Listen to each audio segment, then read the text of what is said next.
ಲಕ್ಷ್ಮೇಶ್ವರ ತಾಲೂಕಿನ ಆದರಹಳ್ಳಿ ಗ್ರಾಮ ಪಂಚಾಯಿತಿ ವ್ಯಾಪ್ತಿಯಲ್ಲಿ ಬರುವ ಸಂಕದಾಳ ಗ್ರಾಮದ ಹತ್ತಿರ ಹರಿಯುತ್ತಿರುವ ಹಳ್ಳಕ್ಕೆ ನಾಲಾ ತಡೆಗೋಡೆ ನಿರ್ಮಾಣದ ಕಾಮಗಾರಿಗೆ ಶಾಸಕ ಡಾಕ್ಟರ್ ಚಂದ್ರು ಲಮಾಣಿ ಭೂಮಿ ಪೂಜೆ ನೆರವೇರಿಸಿ ಮಾತನಾಡಿದರು. ಹಳ್ಳಕ್ಕೆ ಸೂಕ್ತವಾದ ತಡೆಗೋಡೆ ಇಲ್ಲದೆ ಹೋದರೆ ಪಕ್ಕದ ಜಮೀನುಗಳಿಗೆ ಸಾಕಷ್ಟು ಹಾನಿ ಉಂಟಾಗುತ್ತದೆ. ಅದನ್ನು ತಪ್ಪಿಸಲು ನಾಲಾ ತಡೆಗೋಡೆ ನಿರ್ಮಾಣದ ಕಾಮಗಾರಿ ಪ್ರಾರಂಭಿಸಲಾಗಿದ್ದು, ಗುತ್ತಿಗೆದಾರರು ಗುಣಮಟ್ಟದ ತಡೆಗೋಡೆ ನಿರ್ಮಿಸಬೇಕು ಎಂದರು.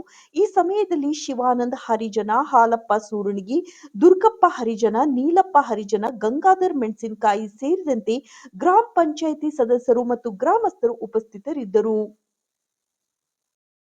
कदलोत्तम ख्यातियधरिते नमो वयं वै श्रवणाय कुर्महे समे कामन् कामाय कामेश्वर वै श्रवणो ददातु कुबेराय वै श्रवणाय महाराजाय नमः वागर्ताय सम्प्रप्यो वागर्ता प्रतिपत्तये जगदापितरौ वन्दे पार्वती परमेश्वरौ यस्यो नामरूपाभ्यं या देवी सर्वमङ्गलान् त्रयो संस्मरणार्थं तां सर्वतो जय मङ्गलं जय नमः पार्वतीपते शिवाय महादेव।